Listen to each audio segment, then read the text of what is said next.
country decides to take a big risk and gamble more in this war, we will be paying a very, very, very big price. More than 560 people have been killed this week by Israeli strikes, including dozens of women and children.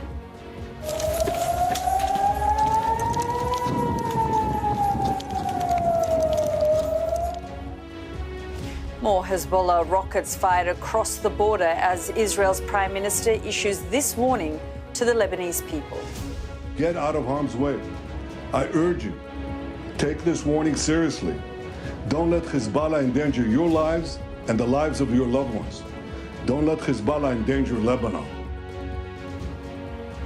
But at the UN for the final time, President Biden insists a diplomatic solution is still possible. Tonight, we'll assess the narrow path towards peace. Plus, there's one Range Rover being unloaded. Another one just came off that truck over there. The evidence of flagrant sanction busting filmed by Sky News on the Russian border. I'll ask the president of the EU Council why Moscow isn't being held to account. That's all coming up on The World with me, Yalda Hakim.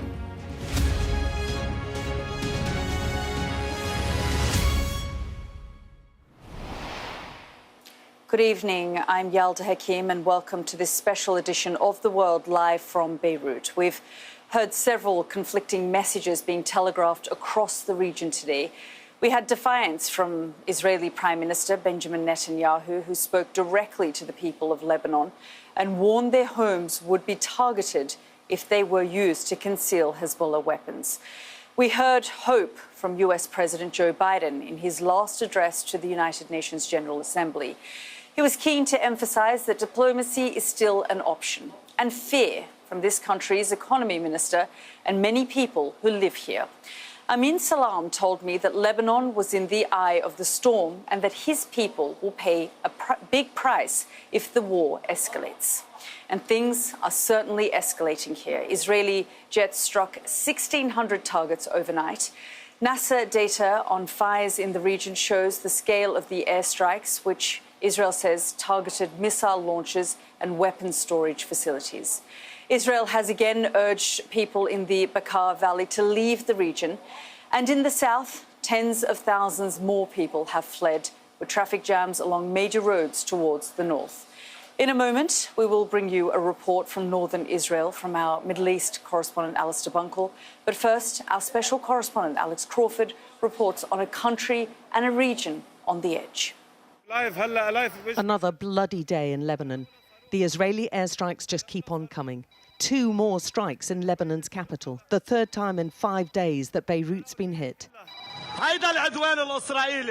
Shredded bodies too graphic to show were blown onto car roofs.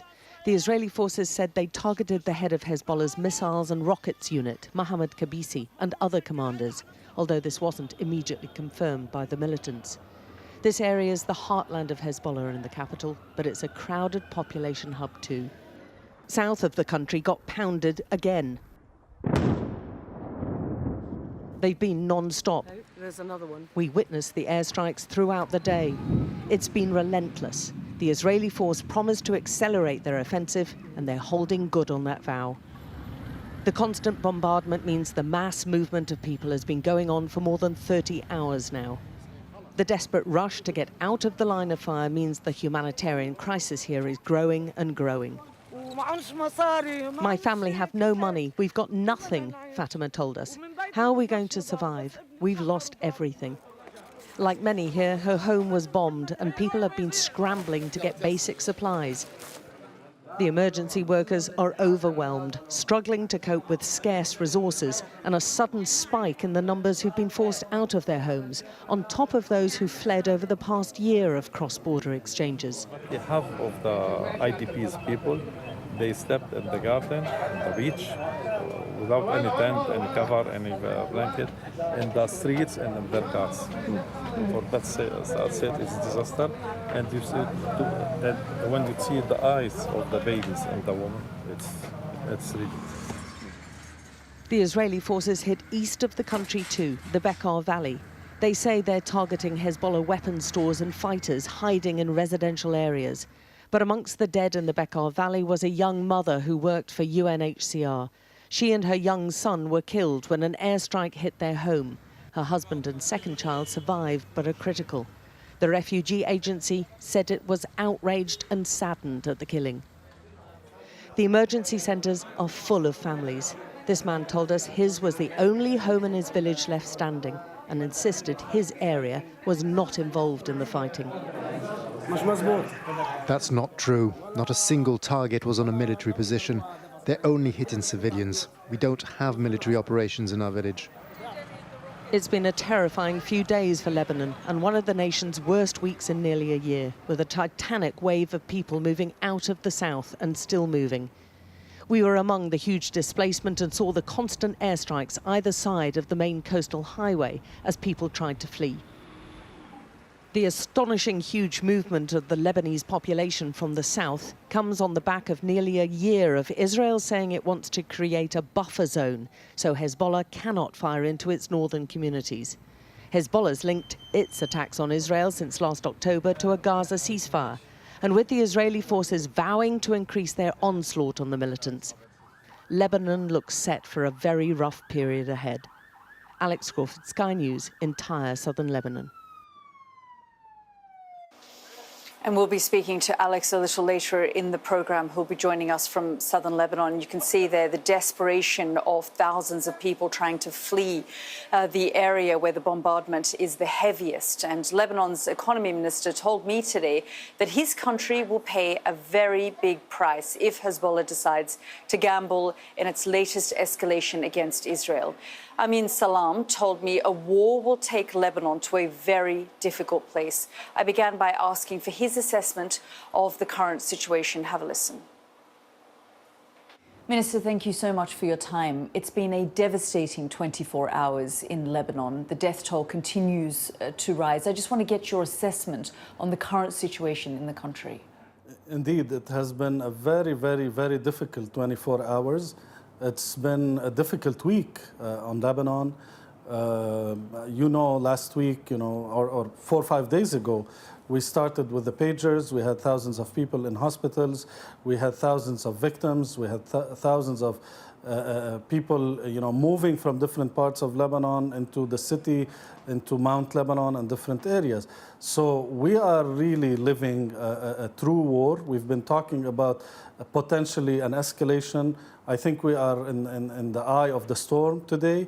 War is happening. As of yesterday, the death toll was over 500. Today, the numbers are still being, reassessed.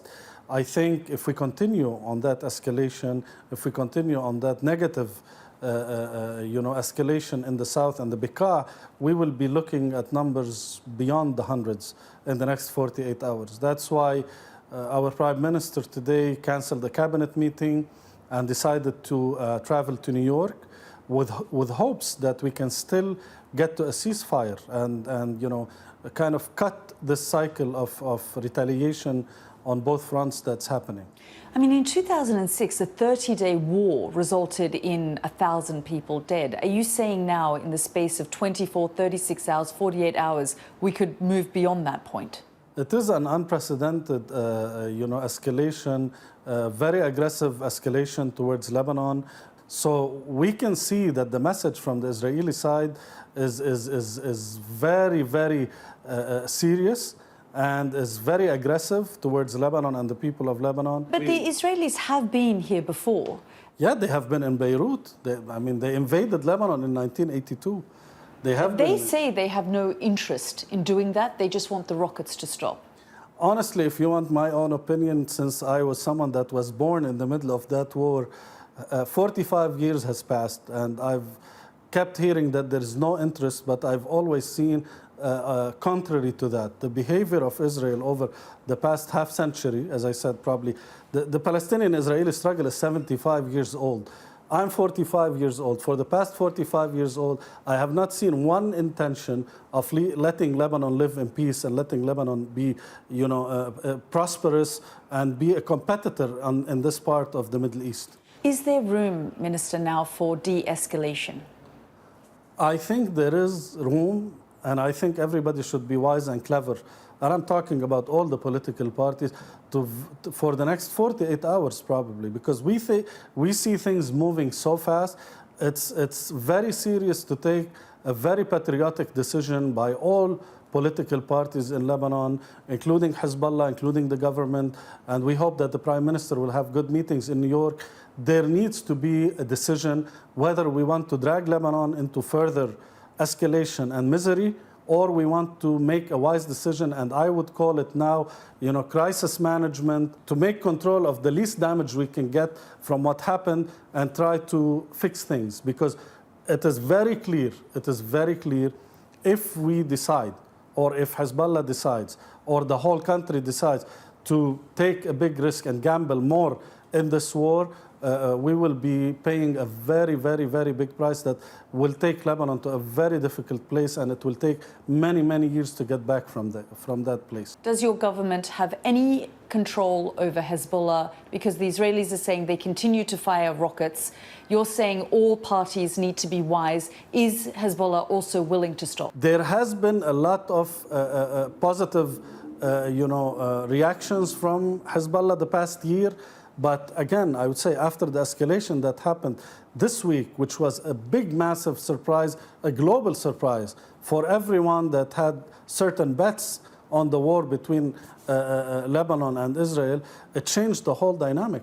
But yes, they were being very responsive, and I think the discussions that are happening in New York and the speeches that are coming out from world leaders that have influence on Lebanon, on Hezbollah, on the government, on the decision-making in Lebanon is changing things by the hour.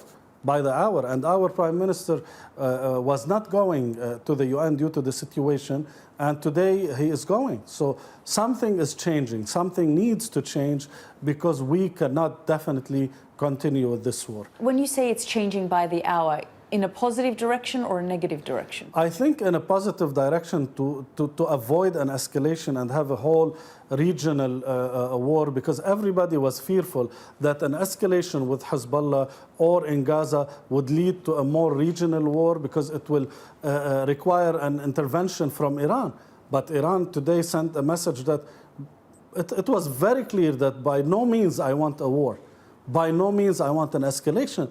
And that is a message to everyone else to say, well, if the country that is supposed to be the influence on those small groups, to escalate, is saying, I don't want to escalate. So there is a deal in the making. Minister, thank you so much for your time. You're welcome. That's the Economy Minister, Amin Salam, speaking to me a little earlier about the attempts now to de-escalate the situation. As he said, the Lebanese Prime Minister is currently in New York at the UN General Assembly to try and talk to the rest of the international community and leaders to de-escalate. But there's currently no sign of de-escalation from either Israel or Hezbollah at this point in time. Today, 2 Palestinian civilians died in Tamra in northern Israel when the town was struck by a missile. Hezbollah says it targeted the Atlit naval base, Megiddo airfield, Eliakim camp, and an explosives factory in Zichron, more than 60 kilometers into Israel. Israel has already evacuated an area over 2 miles from the border with Lebanon and says its key war aim is to return more than 80,000 people back to their homes. Many are still living in displacement centres, including in the northern city of Haifa, from where our Middle East correspondent Alistair Bunkle reports. Hezbollah is continuing to fire missiles into northern Israel. Not as many as it probably could, but still defying Israeli strikes on its territory. One missile hit a supermarket in an Arab-Israeli town. Nobody was hurt. I heard the sirens from my house, and suddenly they said that Jad Market, it's this supermarket which belongs to a friend of mine, had been hit. I came here immediately to see what had happened. And then I saw this hole behind me that opened up inside a wall. And from down there, there's a hole in the ground. That's as a result of the shockwave of the rocket or its warhead. Benjamin Netanyahu has said Israel won't back down. We will continue to hit Hezbollah, And I say to the people of Lebanon, our war is not with you. Our war is with Hezbollah. Nasrallah is leading you to the brink of the abyss. I told you yesterday to evacuate the houses where he put a missile in the living room and a rocket in the garage. The one who has a missile in his living room and a rocket in his garage will not have a home. But I tell you another thing. He causes your country to be in danger. Free yourself from the grip of Hezbollah. An Israeli reserve soldier was injured in another attack. He was brought to hospital in Haifa, conscious and talking. 3 floors below ground is the fortified hospital that they built in an underground car park after the last Lebanon war in 2006. It is now up and running as the situation worsens here in the north. We are prepared. We have a lot of operating rooms, and our staff is very well trained for taking care of trauma patients. We are a high-level trauma center, one of the bigger, I think the biggest in Israel, of course in the north. So we are very well prepared. In case of emergency, we'll say what's going on. The operations room monitors video feeds from around the region as air raid sirens warn of incoming missiles. In parking bays, the patients have little privacy, but do have the security of a complex that is bomb-proof and can be sealed to protect against chemical and biological attacks. So they've moved a lot of the patients that were above ground, below ground for safety, and also a lot of patients that were in hospitals around the region, around northern Israel. And just look how busy it is. This is one road that runs through what was the underground car park, now full of beds, patients, doctors, nurses, and they say they're only operating at half capacity. Their worst case scenario is missiles hitting Haifa every 4 to 5 minutes. This underground hospital is itself a symbol of the inevitable. It was built after one war with Hezbollah, with the certainty that one day another would break out. That day has now come. Alistair Bunkle, Sky News in Haifa. Well, tensions here in the Middle East are high on the agenda as world leaders meet at the UN General Assembly in New York. Today, US President Joe Biden made his final address to the Assembly and insisted that a diplomatic solution is still possible. Our International Affairs Editor Dominic Waghorn is in New York and sent us this report. It was not the last speech Joe Biden would have wanted to give at the UN. No high note to end on as he arrived in New York, just swirling crises threatening his legacy overseas. Most of all, conflict escalating by the minute in the Middle East. Full-scale war is not in anyone's interest. Even if the situation has escalated, a diplomatic solution is still possible. With wars in Ukraine, Sudan, Gaza and now Lebanon raging, the optimistic note Joe Biden tried to strike may to many sound discordant. Every age faces its challenges. I saw it as a young man. I see it today. But we are stronger than we think. We're stronger together than alone. And what the people call impossible is just an illusion. Are you concerned about Lebanon? Sorry, got to keep going. Thank How you. worried should we be about Lebanon? Any message today? Well, how worried should we be, sir, about Lebanon? How concerned are you about Lebanon and Israel? It is the crisis no one wants to make worse by talking about here. We're told intense diplomacy is underway, but there's little evidence of it. Just condemnation and concern. Turkey's leader among the most strident critics of Israel. Bu yıkım projesi karşısında We are facing a multidimensional, comprehensive and ruthless project of destruction. Who is speaking out and who is reacting to this evil? Anyone who raises a voice against this annihilation project is silenced and targeted by lynch campaigns. Increasingly isolated here, Israel's ambassador insists his country is acting in self-defense. We are determined to protect the civilians of Israel. We prefer a diplomatic solution. If it's not working, we are using other methods to show to the other side that we mean business. There is little doubt that world leaders gathered here are deeply worried about events in the Middle East, but there's less sign of the kind of diplomatic intervention required to defuse it. While events in the region are moving quickly, the wheels of diplomacy here are grinding more slowly. Divided and dysfunctional, the UN is not the place it used to be to end conflicts.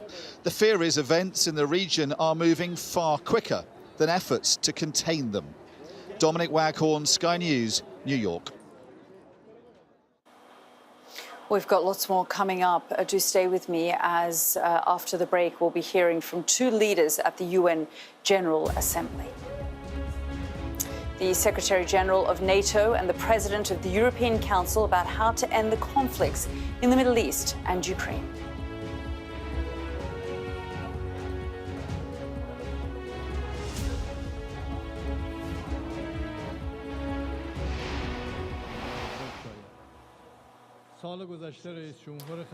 Let's go back to the UN General Assembly, where the Iranian president is currently speaking. And given the heightened tensions in the Middle East, a crucial speech. Let's have a listen in. May his soul rest in peace. This is my first time addressing you as the President of the Islamic Republic of Iran, a position I assumed after the Iranian people voted for my central campaign platform of national empathy. This guiding principle is rooted in the command of the Almighty God as set forth in the Holy Quran. According to the teachings of the Quran, mankind was once a nation, so God dispatched prophets as heralds and warners. He sent the books down along with them to bring the truth so as to decide among mankind concerning whatever they had been disagreeing about. However, only those to whom it was given disagreed about it out of envy towards one another after explanations had been brought to them. Imam Ali, peace be upon him, instructed one of his governors to embrace the people with all your heart, show them kindness and extend your compassion towards them. Never treat those under your command with harshness or violence, for people fall into two categories. They're either your brothers in religion or equals in creation. The mission of all prophets has been to establish and promote truth and justice in society among all people, regardless of color, race, gender, or language. Peace and security in the world will not be achieved unless the rights of all individuals, communities, and nations are upheld with justice and fairness. Let's ask ourselves, are the roots of war and bloodshed we see in today's world anything other than the fact that aggressors have violated the rights of others, overlooked the rights of nations, enforced discrimination and inequality, kept certain groups weak and underdeveloped, and disregarded the rights of individuals? As long as injustice, oppression, greed, poverty, and ignorance prevail in any region, violence and conflict will continue. Unless we confront the root causes of such disorders, we cannot rescue the future of our children from darkness and destruction. Mr. President, I embarked on my electoral campaign with a platform focused on reform, national empathy, constructive engagement with the world, and economic development, and was honored to gain the trust of my fellow citizens at the ballot box. I aim to lay a strong foundation for my country's entry into a new era, positioning it to play an effective and constructive role in the evolving global order. My objective is to address existing obstacles and challenges while structuring my country's foreign relations in cognizance of the necessities and realities of the contemporary world. Mr. President, over the past year, the world has witnessed the true nature of the Israeli regime. It has witnessed how the regime carries out atrocities in Gaza, and in 11 months has murdered in cold blood over 41,000 innocent people, mostly women and children. Its leaders label this genocide, the killing of children, war crimes and state terrorism as legitimate self-defense. They label hospitals, kindergartens and schools as legitimate military targets. They label the freedom-loving and brave people around the world who protest against their genocide as anti-Semitic. They label and oppress people who have stood up against 7 decades of occupation and humiliation as terrorists. It is Israel that has assassinated our scientists, diplomats, and even guests on our soil, and supported, both covertly and overtly, terrorist groups like ISIS. Iran, in contrast, has supported popular liberation movements of people that have been victims of 4 generations of the crimes and colonialism of the Israeli regime. We have been siding with the people across the world who have flooded the streets in outrage against Israeli atrocities. We condemn Israeli crimes against humanity. It is imperative that the international community should immediately stop the violence and bring about a permanent ceasefire in Gaza and bring an end to the desperate barbarism of Israel in Lebanon before it engulfs the region and the world. Israel has been defeated in Gaza, and no amount of barbaric violence can restore its myth of invincibility.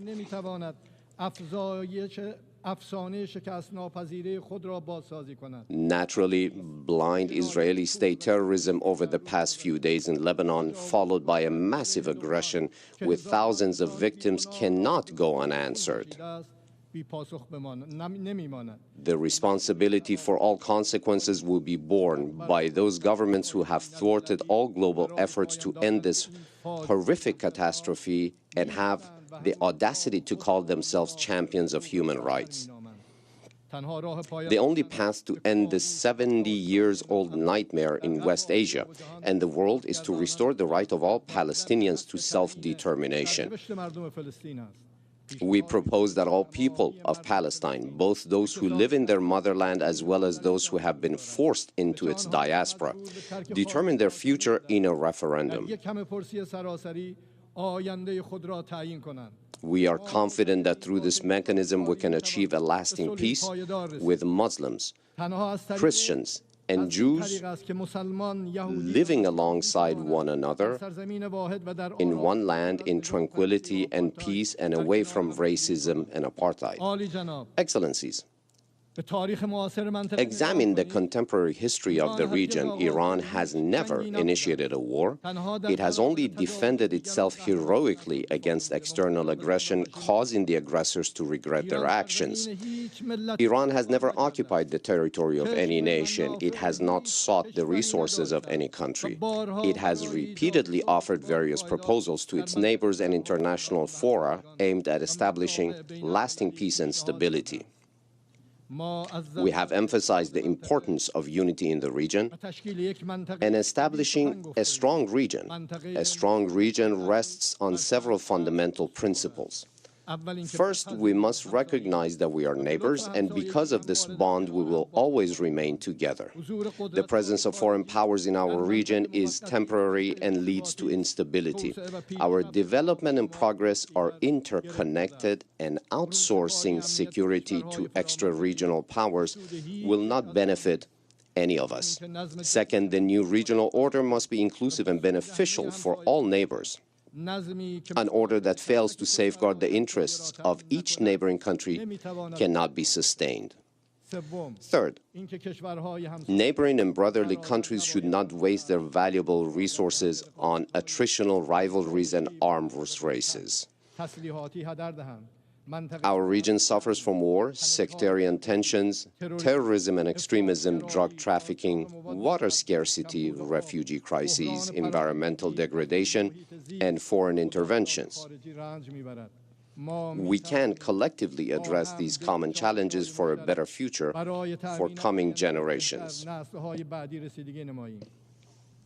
I am the president of a country that has endured threats, war, occupation, and sanctions throughout its modern history. Others have neither come to our assistance nor respected our declared neutrality. Global powers have even sided with aggressors. We have learned that we can only rely on our own people and our own indigenous capabilities. The Islamic Republic of Iran seeks to safeguard its own security, not to create insecurity for others. We want peace for all and seek no war or quarrel with anyone. We seek lasting peace and security for the people of Ukraine and Russia. The Islamic Republic of Iran opposes war and emphasizes the urgent need to end military hostilities in Ukraine. We support all peaceful solutions and believe that dialogue is the only way to resolve this crisis. Mr. President, in the current globalized world, the security and interest of no country can be attained through undermining the security and interest of others. We need a new paradigm to address global challenges. Such a paradigm must focus on opportunities rather than being obsessed with perceived threats. Through such an agreement, engagement approach, we can find fresh. You're listening to the Iranian President Masoud Pezeshkian addressing the United Nations General Assembly there in New York, condemning Israel and describing Israel as having a desperate barbarism that needs to be condemned by the world. He also said Israel has been defeated in Gaza. I'm joined now by Israel's ambassador to the United Nations, Danny Danon. Ambassador, it's good to have you back on the program. We're just listening to the Iranian president who's making his address to the UN General Assembly. Your reaction to some of the things that you've been hearing him say? That's unbelievable. Only in the circus of the UN you can have the Iranian leader coming here and blaming Israel, the victims of what he's doing, actually. Look at all the chaos in the Middle East today, what's happening in Lebanon with Hezbollah, what's happening in Gaza with Hamas, the Houthis in Yemen, the militias in Iraq. Everybody knows that Iran, they are the one who are funding those militias, those proxies, and here he comes and blames Israel for everything, and people are clapping and meeting with him. It's shameful. He should be isolated, Iran should be sanctioned. And I think the circus here, when you have the aggressors coming to the UN and blaming Israel for everything, that's shameful. Ambassador, if we just look at the last 24 hours, though, the death toll here in southern Lebanon has risen to more than 550. I was speaking to the economy minister today, and he said that if we go down this path, the path that we have seen in the last 24 hours, he believes the death toll could reach beyond 1,000. I mean, when you think about the 2006 war that Israel had with Hezbollah, over 30 days, 1,000 people were killed. And just in one day, we saw 550, which does include, Ambassador, women and children. We know at this point that at least 50 children were killed in those strikes. So we can end all the suffering, both in Lebanon and in Israel, in 1 minute. All it takes for Hezbollah is to stop sending rockets and missiles into Israel. Once they would stop sending those rockets and missiles, there will be no attacks in Lebanon at all. So the pressure should be on the Lebanese government to stop talking and take actions against Hezbollah and to tell them, enough, don't drag Lebanon to another war with Israel. You know, we have experience with the wars between Israel and Lebanon. Ambassador, you know all too well how weak the caretaker government here in Lebanon is. But do you get the sense that there is now an attempt on Hezbollah's side to pull back from the brink and de-escalate this situation? We saw fewer rockets, for example, being launched into Israel in the last few hours today, for example. I definitely hope so. And I can tell you that the minute that the attacks will stop from the Hezbollah side, there will be no retaliation from our side. And in one day, the people from the north part of Israel can go back to their homes, and the hundreds of thousands of Lebanese, we have seen those pictures that are moving to the north, can back to their homes. but it only takes a decision of Hezbollah to stop it. You know, they said on October 8th that they wanted to show solidarity with Hezbollah.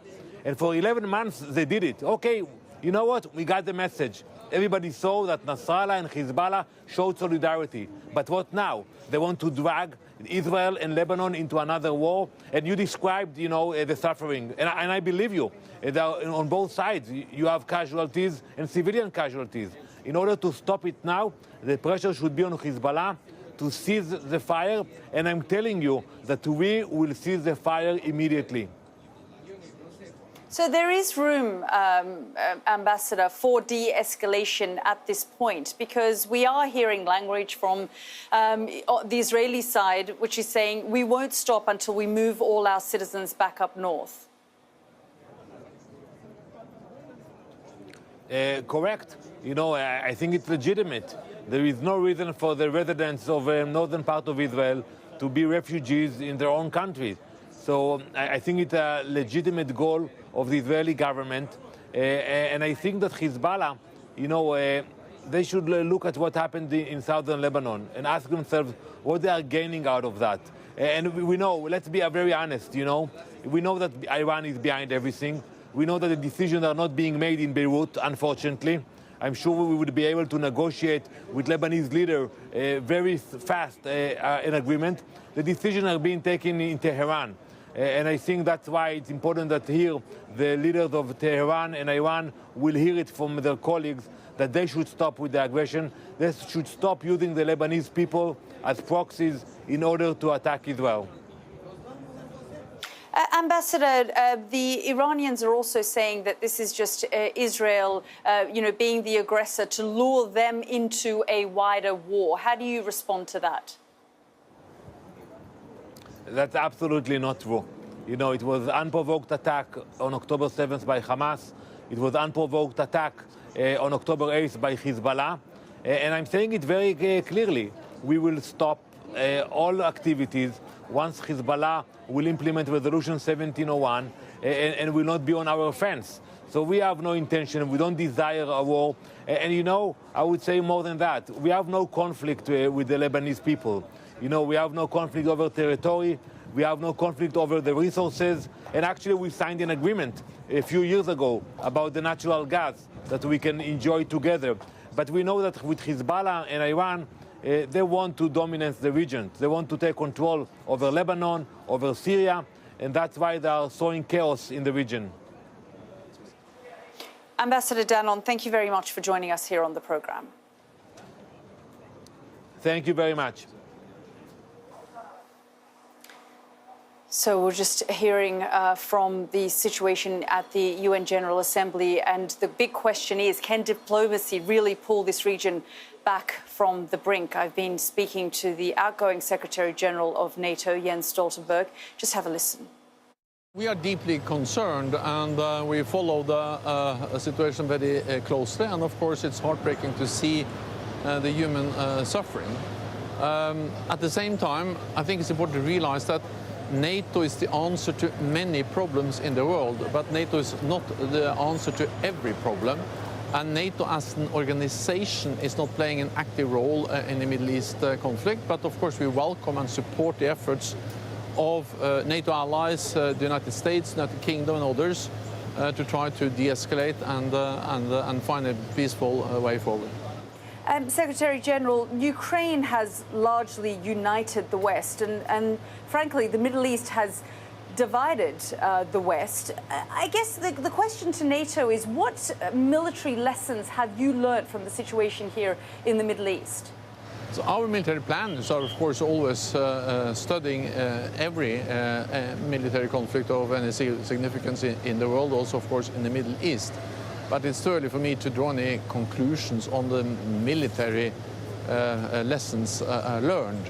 But again, what we support and what is important for NATO allies is that even though NATO as an alliance is not playing an active role in the process, all allies support the efforts to find a negotiated solution.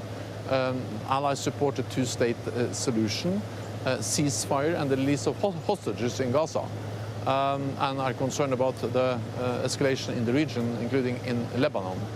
So I think that's the message from NATO allies today, not the more military lessons learned. That can be something we can study later. Secretary General, I want to talk about the war in Ukraine. How does it now end? Well, of course, the quickest way to end the war is to lose a war. But that will not bring a peace. That will bring occupation of Ukraine. And that will make the world even more dangerous, because then the message to President Putin is that when he invades another country, then he gets what he wants. So what we need is to change the thinking in Moscow. I don't believe that we can change President Putin's mind, but we can change his calculus. So if the price he has to pay on the battlefield is too high, then he may be willing to sit down and agree a solution where Ukraine prevails as a sovereign independent nation. And to get there, we need military support to Ukraine, because that's the only way to convince President Putin that they will not win on the battlefield. Secretary General, we spoke when the fall of Afghanistan was taking place. At one point, the greatest military alliance on the planet was in that country. America then abandoned Afghanistan, and NATO went with them. If America abandons Ukraine, will NATO go? What will NATO do? First of all, I think these are two very different challenges or conflicts. Second, it has been stated clearly from NATO allies on both sides of the Atlantic again and again that we will stand by Ukraine. I will meet President Zelensky later on today. And the message is, of course, that if President Putin wins in Ukraine, it is a tragedy for the Ukrainians, but also dangerous for us. And that's the reason why the United Kingdom, all the NATO allies, the United States, continue to provide unprecedented military support to Ukraine. Secretary General, thank you so much for your time. Thank you so much for having me. That was the outgoing NATO Secretary General Jens Stoltenberg. This is The World with me, Yalda Hakim. Do stay with us. We've got lots more coming up in the next few minutes. A special investigation into how economic sanctions against Moscow are failing. We witness luxury cars being driven into Russia.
They keep telling us that they want aid. And this is what's left of it. Tanks, heavy vehicle.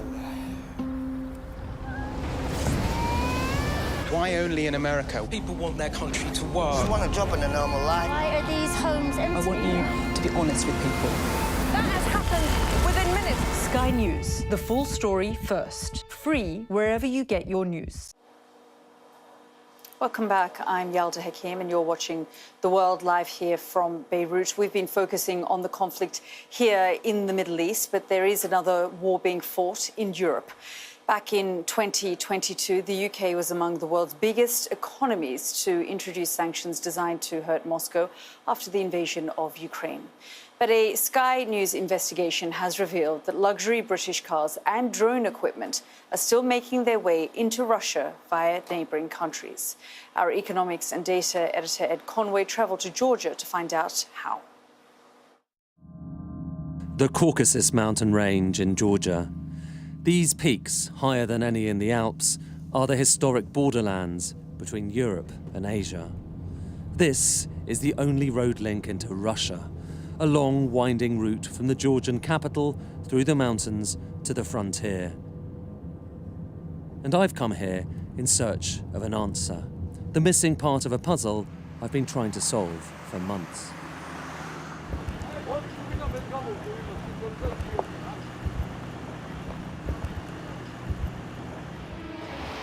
Tonight, we bring you another Sky News exclusive exposé on how Russia's rich are still managing to buy new luxury cars. We've just had the latest data through, £26 million worth of exports in February. Over the past year, I've been tracking the flow of sanctioned goods, including luxury cars, into Russia.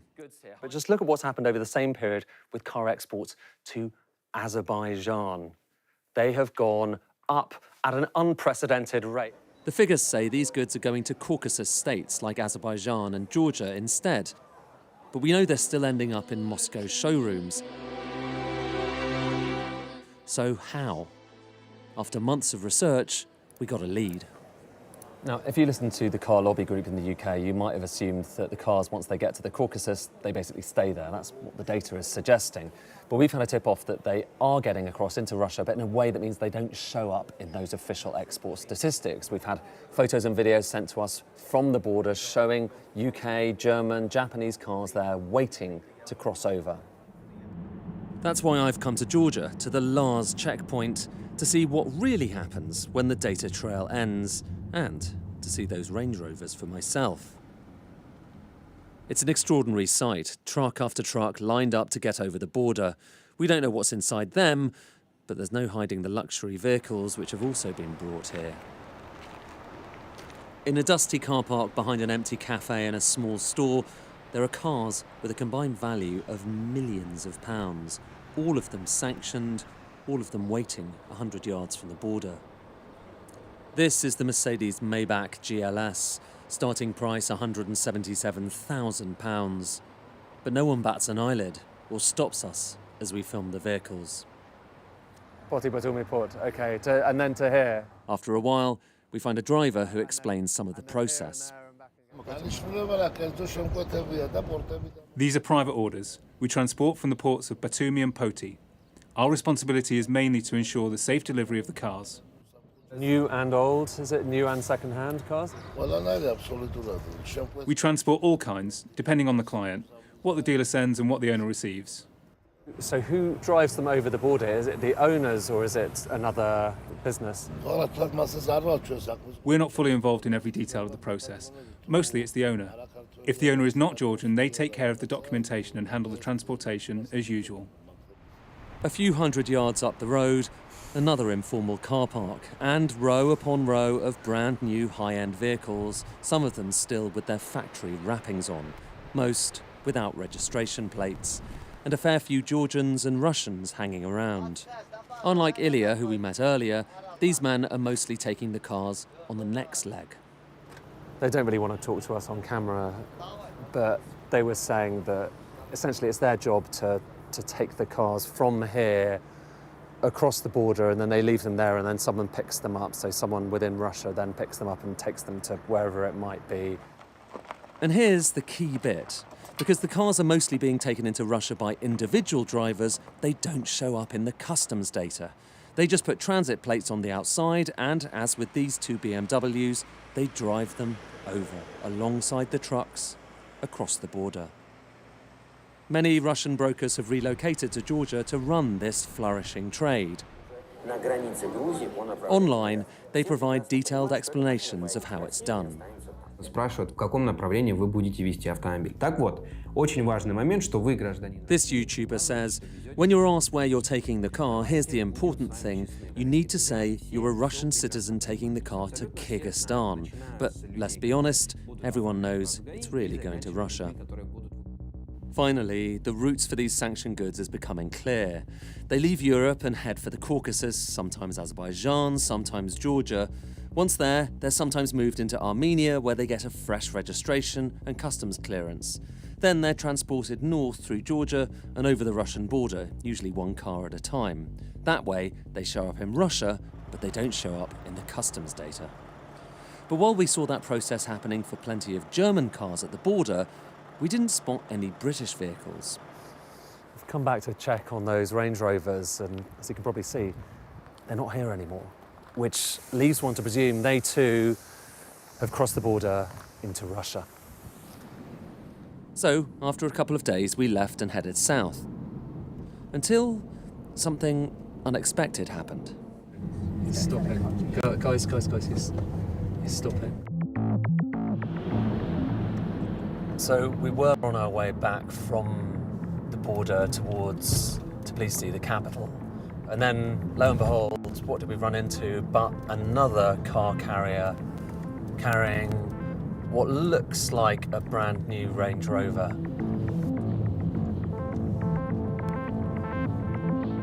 We followed as it drove up the mountain. Soon enough, it was joined by a second Range Rover. We were part of a convoy of sanctioned cars. Driving up, heading for the border, day gave way to dusk, and still we carried on north towards Russia.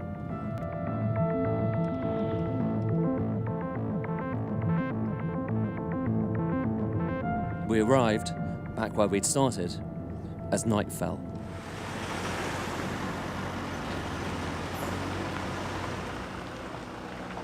What was a relatively quiet spot during the day had transformed into a hive of activity.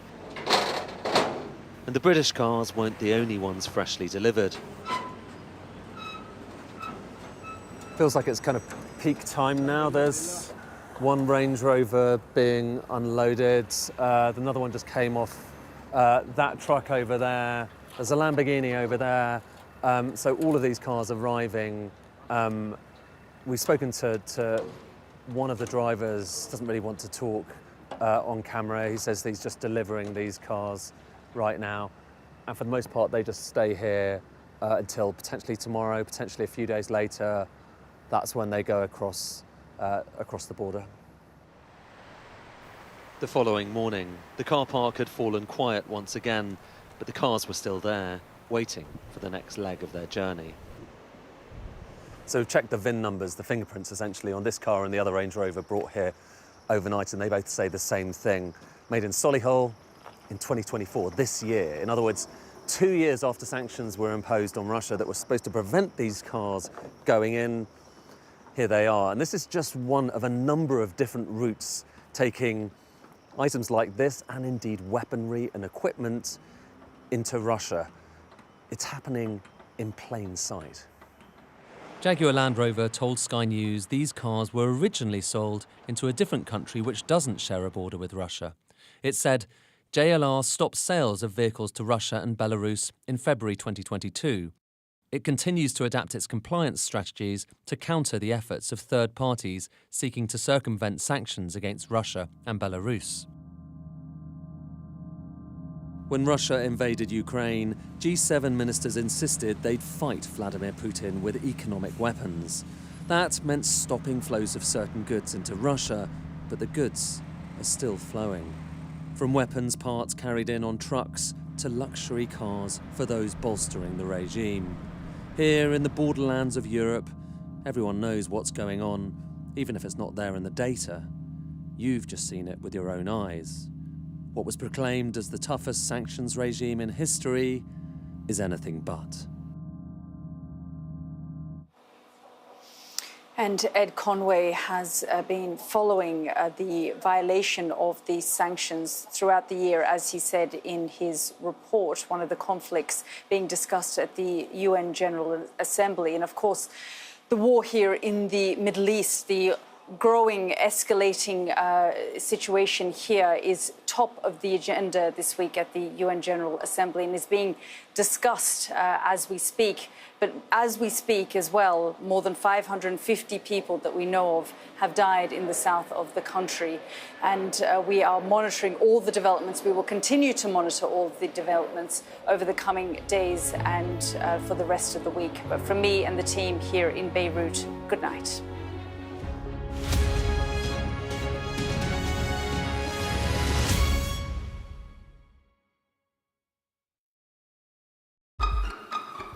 We've got your Sunday mornings covered. From the front page and the sounds of the streets to the voices of the people who make the major calls and big picture politics beyond Westminster.